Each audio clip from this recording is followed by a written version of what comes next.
Hello bankers. तो आज का जो हमारा इंपॉर्टेंट सेशन है वो उन स्ट्रेटजीज के ऊपर है, उस परफेक्ट स्ट्रेटजी पर है जिससे हम अपने एग्जाम को पहले अटेम्प्ट में ही क्वालिफाई कर सकते हैं। कोई भी एग्जाम जब भी मतलब सिलेबस चेंज किया जाता है या मतलब जब भी इसमें कोई चेंजेस आते हैं, शुरुआती दौर में वो एग्जाम उतना टफ नहीं होता है जितना उसका स्टैंडर्ड होना चाहिए। थोड़ा सा रिलैक्सिव स्टैंडर्ड आपको एग्जाम में देखने को मिलता है। आज की जो हमारी इंपॉर्टेंट स्ट्रेटजी है वो बेस्ड है दोस्तों हमारे जेएआईबी एग्जाम के ऊपर। ठीक है दोस्तों। परफेक्ट स्ट्रेटजी क्या होनी चाहिए कि हम अपने जेएआईबी एग्जाम को, जो कि 2024 में आ रहा है, उसको एक बार में क्वालिफाई कर दें। उसके लिए परफेक्ट स्ट्रेटजी क्या होनी चाहिए, इसी पे आज हम लोग डिस्कस करेंगे। मतलब बेसिक्स हैं जिनको हमें फॉलो करना है और ये बेसिक्स हमें सक्सेस प्रोवाइड करवा देते हैं दोस्तों। और हम लोग कभी कभी क्या करते हैं कि हाई लेवल पे तो सोच रहे होते हैं, बट हमारा जो बेसिक्स होता है उनको हम भूल चुके होते हैं, जिनको हमने अपनी लाइफ में समय के आधार पे सीखा है। उन्हीं में से कुछ पॉइंट्स, और जो बैंक के already bankers JIB exam qualified हैं उनके द्वारा जो भी सजेशंस प्रोवाइड किए गए, जो उन्होंने फील किया एग्जाम देते में, उन्हीं पॉइंट्स को आज हम लोग डिस्कस करेंगे दोस्तों। और वो सटीक रास्ता चुनेंगे जिससे हमारा एग्जाम पहली बार में ही क्वालिफाई हो जाए। तो सबसे पहला जो मेरा पॉइंट है दोस्तों वो है बी मेंटली प्रिपेयर्ड। यानी अगर हम जेएआईबी एग्जाम में पार्टिसिपेट करने जा रहे हैं तो क्या हम मेंटली प्रिपेयर्ड हैं दोस्तों? सबसे पहले हमें क्या होना चाहिए? मेंटली प्रिपेयर्ड होना चाहिए। और वो सभी क्वेश्चंस अपने दिमाग से हटा देने चाहिए कि अब तो 2 महीने ही रह गए हैं, अब तो 3 महीने ही रह गए, अब तो 1 महीने ही रह गए, अब तो रजिस्ट्रेशन आ गया, हम अगली बार करेंगे। नहीं, पर्याप्त समय है। अगर आप अभी तैयारी शुरू करते हैं तो आप अपने एग्जाम को क्वालिफाई कर सकते हैं, आपके पास पर्याप्त समय है। क्योंकि 3 to 4 जो 3 मंथ्स का समय होता है वो सफिशियंट है। अगर हम अच्छी तरह से पढ़ रहे हैं, अपने प्रोसेस को फॉलो कर रहे हैं, जिन प्रोसेस को मैं आगे बताने जा रहा हूं, तो आप अपने एग्जाम को आसानी से क्वालिफाई कर सकते हैं। तो सबसे पहले आपको मेंटली प्रिपेयर्ड होना है और आपको यह ठान लेना है कि एक बार में ही हमें अपने एग्जाम को क्वालिफाई करना है। ये ठान लेना है, मानसिक तौर पे मजबूत हो जाना है कि हमारा लक्ष्य, यानी वो चिड़िया की आंख जिस पे हमें निशाना लगाना है, वो इसी बार का एग्जाम है। जब हम अपने आप को क्या कर लेते हैं, ध्यान केंद्रित कर लेते हैं, तो हम अपने एग्जाम को क्वालिफाई कर पाएंगे। मेंटली प्रिपेयर्ड होना बहुत जरूरी है कि यस आई एम एबल, मैं सक्षम हूं इस बार अपने एग्जाम को क्वालिफाई करने में। पहला पॉइंट तो बिल्कुल इंपॉर्टेंट है, बेसिक है। ठीक है दोस्तों। सेकंड, फिर अगर हम बात करें दोस्तों, तो नो योर एग्जाम। आपको अपने एग्जाम के बारे में पहले तो पूर्ण जानकारी होनी चाहिए जिस एग्जाम में आप बैठने जा रहे हैं। अगर हम एग्जाम की इंफॉर्मेशन की बात करें तो 2023 में आईआईबीएफ ने अपने सिलेबस को चेंज किया। 2023 में आईआईबीएफ ने अपने सिलेबस को चेंज किया दोस्तों, और उन्होंने 3 पेपर की जगह पर 4 पेपर कर दिए हैं। तो जो दोस्त पहली बार एग्जाम में बैठ रहे हैं उनके लिए ये आसान इंफॉर्मेशन। अब आपको 3 नहीं 4 पेपर पार्टिसिपेट करने हैं, और वो 4 paper Indian economy, Indian financial system है, पीपीबी है, तीसरा पेपर एएफएम है, और चौथा paper retail banking and wealth management है। ठीक है दोस्तों, ये 4 पेपर आपको पार्टिसिपेट करने हैं, और चारों पेपर में आपको मार्क्स लेके आने हैं 50%, जिससे कि आपका एग्जाम क्वालिफाई हो जाए। क्योंकि 400 में से आपका जो क्वेश्चन होगा, जो पेपर होगा, वो 200 नंबर पे क्वालिफाई हो जाएगा। तो आपको क्या एग्जाम का पैटर्न रहता है इसको भी समझ लिया जाए। जो हमारा पहला पेपर है, दूसरा पेपर है, तीसरा पेपर है और चौथा पेपर है, सभी में 100 क्वेश्चंस आएंगे। How many questions are there? 100 questions आपके एग्जाम में आपको देखने को मिलेंगे, और 100 क्वेश्चन आपके 100 मार्क्स के होंगे दोस्तों। कितने मार्क्स के होंगे? 100 मार्क्स के। और हर एक एग्जाम का जो ड्यूरेशन है वो 2 आवर्स आपको प्रोवाइड किया गया, यानी हर एक एग्जाम के लिए आपको 2 आवर्स पर्याप्त मिलेगा जिसमें आपको एग्जाम क्वालिफाई करना है। अब क्वालिफाई करने का क्राइटेरिया क्या है? सिर्फ 50 नंबर, 100 में से सिर्फ 50 नंबर आपको लेके आने हैं, आपका एग्जाम क्वालिफाई हो जाएगा। यानी आपका एग्जाम 50% मार्क्स के साथ क्या हो जाएगा दोस्तों? क्वालिफाई। तो क्या 50 नंबर लाना इतना कठिन है कि आप अपने एग्जाम को क्वालिफाई ना कर पाए? 50% मार्क्स ओनली। हम अगर मेंटली प्रिपेयर्ड हैं, हमें अपने एग्जाम का पैटर्न पता है और हमें 50 नंबर लाने हैं, तो हम ला सकते हैं। लेकिन कैसे? हम कैसे लेके आएंगे? बिल्कुल आसान तरीके से लेके आएंगे। पहले तो कुछ क्वेश्चंस के आंसर दे दिए जाए, जैसे कि 400 नंबर का आपका पेपर होगा, 4 पेपर होंगे, 200 नंबर आपको लाने हैं, ठीक। तो सभी आपका पहला जो तरीका होगा, आप हर एक पेपर में 50-50-50 नंबर ले आइए, 200 नंबर हो जाएंगे, आपका एग्जाम क्वालिफाई हो जाएगा। बट अगर मान लीजिए कोई पेपर थोड़ा टफ आ गया, क्या आ गया दोस्तों? कोई पेपर थोड़ा सा टफ आ गया, तब आप क्या करेंगे? मान लीजिए आपका पेपर 1 और पेपर 2 में 45 मार्क्स हैं और पेपर 3 में 60 मार्क्स हैं, पेपर 4 में 50 मार्क्स है, तो क्या आपका एग्जाम क्वालिफाई है? यस। तो आपको एग्रीगेट 200 मार्क्स लाने हैं दोस्तों, पहला केस, जिसमें से आप 50-50-50 लेके आए तो भी आप क्वालिफाई हो जाएंगे। और अगर आप 45-45 लेके आते हैं, 50 लेके आते हैं और 60 लेके आते हैं तो भी आप क्वालिफाई हो जाएंगे, क्योंकि एग्रीगेट आपका कितना हो जाएगा? 200। कितना हो जाएगा दोस्तों? 200 पे आपका एग्जाम क्वालिफाई हो जाएगा। सो आपकी ये समस्या खत्म हो गई कि अगर मान लो पहले पेपर में थोड़ा ऊपर नीचे हो जाए तो आपको डरना नहीं है, आपका नेक्स्ट पेपर आपको बैकअप दे देगा। अगर नेक्स्ट पेपर में भी थोड़ा सा गड़बड़ हो गया, 45 नंबर तक आए, तो आपको घबराना नहीं है, थर्ड पेपर बैकअप दे देगा। अगर थर्ड पेपर में भी 50 आए तो fourth paper retail banking wealth management आपको आसानी से 60 नंबर ले आएगा, या एएफएम भी आपको 60 नंबर लाने में मदद कर देगा, क्योंकि न्यूमेरिकल्स होते हैं और यहां पे प्रैक्टिकल जनरल बैंकिंग होती है जो आपने अपने बैंकिंग में देखी है। ठीक है दोस्तों, चलिए अब आ जाते हैं नो योर एग्जाम। आपको अपने एग्जाम को समझना है। First, prepare for the exam in such a way that you score at least 45 in each paper. तो सबसे पहले आपकी जो तैयारी होती है, कम से कम 45 नंबर वाली व्यवस्था तो आप बना ही लीजिए, ठीक। 45 पे क्वालिफाई नहीं होगा, लेकिन पहले 45 नंबर की स्ट्रेटजी तैयार हो जाए दोस्तों, फिर 5 नंबर की स्ट्रेटजी और बढ़ा देंगे या 10 नंबर की स्ट्रेटजी और लगा देंगे और अपने एग्जाम को क्वालिफाई कर लेंगे, ठीक है। So out of 4 paper there will be at least 2 paper which you find more interesting. अब मान लीजिए आपके 4 पेपर में से 2 पेपर तो ऐसे होंगे जो बहुत इंटरेस्ट आपको आएगा, जिसको पढ़ने में मजा आ रहा होगा, समझ में मजा आ रहा होगा। तो अगर टफ पेपर है तो 45 मार्क्स तक की व्यवस्था कर लीजिए, और अगर आपको लग रहा है कि ये आपको समझ में आ गया तो उसमें आप 60 नंबर की व्यवस्था कर लीजिए, आपका एग्जाम क्वालिफाई हो जाएगा, ठीक है।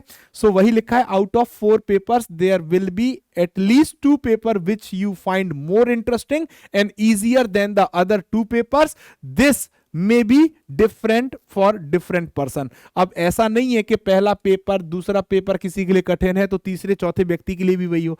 हर व्यक्ति के लिए अलग अलग होगा। उस किसी को इंडियन इकोनॉमी ज्यादा आसान लग रहा होगा, किसी को पीपीबी आसान लग रहा होगा, किसी को रिटेल बैंकिंग, किसी को एएफएम। सो बस कुल मिला के यही कहने का मतलब है, इन 2 लाइनों का तात्पर्य यही है कि अगर आपका कोई भी पेपर 45 मार्क्स पे जाता है तो जो दूसरे पेपर हैं वहां पे आप रिकवरी कर सकते हैं, मोर थोड़ी सी मेहनत, थोड़ा सा इंटरेस्ट के साथ। For this subject, make a true preparation and study in such a way that you score at least 60 in this paper syllabus। तो टारगेट आपका जो होना चाहिए वो 60 प्लस स्कोर का ही होना चाहिए, और 50 पे आपका एग्जाम क्या हो जाएगा? क्वालिफाई। ठीक है दोस्तों, अब एक बात और, यहां पर आपके पहले एग्जाम में नेगेटिव मार्किंग होती थी, तो अभी तक कोई ऐसी इंफॉर्मेशन नहीं आई है नेगेटिव मार्किंग के रिगार्डिंग। सो नेगेटिव मार्किंग को छोड़ दीजिए, आपको पूरे 100 क्वेश्चन अटेम्प्ट करने हैं और बढ़िया से हमें 60 नंबर लेके आने हैं, ठीक है। ये हमारा दिमाग में रहना चाहिए। अब ये आएंगे कैसे? तो सबसे पहले आपको पढ़ना पड़ेगा, बिना पढ़े नंबर नहीं आते, और पढ़ने के लिए आपको क्या चाहिए? एक शेड्यूल चाहिए। देखिए अगर आप कोई भी एग्जाम्पल लीजिए, जैसे एक मूर्तिकार है अगर कोई, है ना, सो मूर्तिकार भी एक शेड्यूल रखता कि हमें जब मूर्ति बनानी है और तय समय के अंदर बनानी है तो एक शेड्यूल होता है ना, एक त्याग होता कि अगर ठंड है और हम लोग थके हैं लेकिन हमें उस शेड्यूल पे जाके पहुंचना ही है दोस्तों क्लास पढ़ाने, ठीक। इसी प्रकार अगर हमें पढ़ने का शेड्यूल है तो हम चाहे जितने थके हों, हमें वो एक्स्ट्रा एफर्ट करनी है जो हमारी सैलरी में ग्रोथ प्रोवाइड करेंगे, जो हमारी बैंकिंग इफिशिएंसी जो प्रोसेस है, वर्क फ्लो है, उसमें इफिशिएंसी प्रोवाइड करेंगे। तो आपके पास एक स्टडी टाइम टेबल होना चाहिए, और इस स्टडी टाइम टेबल को आप अपने अकॉर्डिंग, किसी के अकॉर्डिंग नहीं, आप अपने अकॉर्डिंग ऐसे सेट करिए कि जहां पे आपकी वर्किंग के साथ साथ ये भी प्रभावित ना हो। यानी आप अपनी वर्किंग भी करें, जिस दिन आपको लगता है वीक में ऐसा कोई दिन है जहां पे ज्यादा समय आपको बैंक में देना पड़ता है, वहां स्टडी टाइम थोड़ा कम कर सकते हैं, और जिस दिन आपको कम समय देना पड़ता है उस दिन स्टडी टाइम आप ज्यादा कर सकते हैं। तो आप अपना प्लान खुद तैयार करिए, क्योंकि आपको आपसे अच्छी तरह कोई नहीं समझ सकता है दोस्तों। सो अपने आप को आप समझिए और बेस्ट प्लान शेड्यूल तैयार करिए, और इसके अकॉर्डिंग जो इंपॉर्टेंट पॉइंट्स आपके क्रिएट होते जा रहे हैं उनको नोट करते जाइए। अगर कोई चीज मिस हो रही है, आपको लग रहा है कि हम थक गए थे, हम नहीं पढ़ पाए, उतना पार्ट छूट गया, सो उनको बाद के लिए आप लगा दीजिए नोटिस बोर्ड पे। आप जैसे ही पढ़ाई शुरू करेंगे पहले उन चीजों को कंप्लीट करें, क्योंकि जब आप एक चीज को कंप्लीट करते हैं तभी आप दूसरे की तरफ जाइए, है ना। एक एक कहते हैं ना कि जब हम ह्यूमन रिसोर्स मैनेजमेंट पढ़ते हैं तो दो टाइप की पर्सनैलिटी होती है। एक टाइप ए जो रेस्टलेस होती है, जो बहुत जल्दी जल्दी खाना खाते हैं, या एक बी टाइप के लोग होते हैं जो आराम से कूल अपनी चीजों को मैनेज करके चल रहे होते हैं। सो आपको मैनेज करके चलना है, ठीक है दोस्तों। चलिए, साथ ही साथ अगर हम बात करें तो स्टडी मटेरियल, आप जब पढ़ाई कर रहे हैं, शेड्यूल बना किससे पढ़ रहे हैं, वो आपको स्टडी मटेरियल सिलेक्ट करना पड़ेगा जो बेस्ट स्टडी मटेरियल हो, आपको ज्यादा आसानी से समझ में आ रहा हो। आप थोड़ा सा भी, बस अगर थोड़ा सा भी देखेंगे, आसानी से आपको मिल जाएगा जो बेस्ट स्टडी मटेरियल होगा, जिसको आप यूज कर सकते हैं, जिसको आप देखिए। स्टडी बेस्ट स्टडी मटेरियल होता क्या है, जो आपको आसानी से समझ में आ रहा है वो आपके लिए क्या होता है, बेस्ट होता है, ठीक है दोस्तों। सो आपको ये थोड़ा सा मतलब एक्सपेरिमेंट करना पड़ेगा, और बेस्ट स्टडी मटेरियल को आप चुन सकते हैं और आप पढ़ सकते हैं। सबसे ज्यादा तो मैकमिलन की किताब ही यूज की जाती है, लेकिन वो बहुत बड़ा कंसेप्ट है। सो आप पढ़ते चलिए उसको भी, लेकिन आसान से पढ़ने के लिए आप जुड़ सकते हैं किसी भी बैच के साथ, है ना। आप हमारे साथ भी जुड़ सकते हैं, और आप मतलब मॉक में पार्टिसिपेट कर सकते हैं। हर एक व्यवस्था जहां से आपको मिल जाए, जिससे आपकी प्रिपरेशन आसान हो जाए, आप उस स्टडी मटेरियल को यूज कर सकते हैं। और जो भी आप एक वीक में कवर कर रहे हैं, पढ़ रहे हैं, उसका वीकली क्या होना चाहिए दोस्तों, रिवीजन होना चाहिए। क्या होना चाहिए, रिवीजन होना चाहिए। और आपको अटेम्प्ट करने होंगे मॉक टेस्ट। सो मॉक टेस्ट आप तभी अटेम्प्ट करिए जब आप पूरे कोर्स को रिवाइज कर लें, एटलीस्ट 2 टाइम्स, 2 बार कम से कम अगर आप रिवाइज कर लें, देन आप मॉक में जाना शुरू कर दीजिए।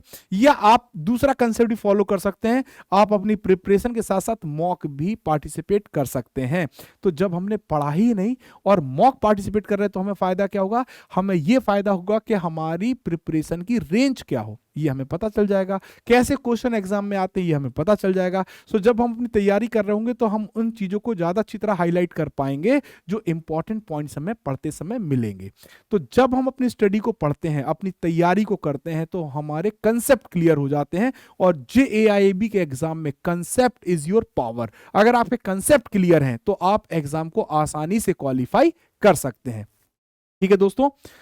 तो दोस्तों, रिपब्लिक डे पर आप हमारे साथ जुड़ सकते हैं, और बेस्ट स्ट्रेटजी के लिए, बेस्ट प्रिपरेशन के लिए आप जुड़ सकते हैं PW टीम के साथ। सो PW टीम के साथ जुड़ने के लिए आप हमारे JIIB का गोल बैच या फाउंडेशन बैच भी ज्वाइन कर सकते हैं।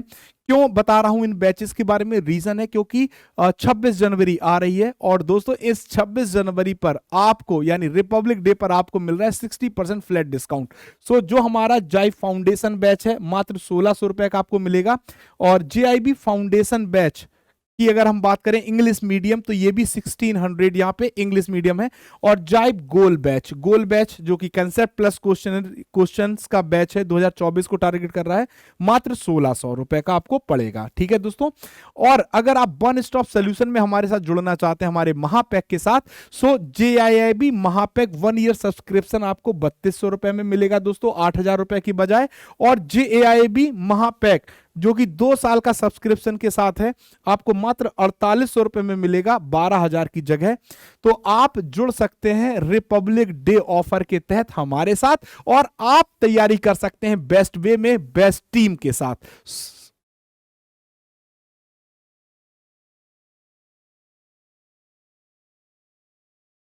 साथ अगर हम बात करें, तो ये थी हमारी बेस्ट स्ट्रेटजी, जहां से हम लोग कोशिश कर सकते हैं अपने बेस्ट आउटपुट के लिए।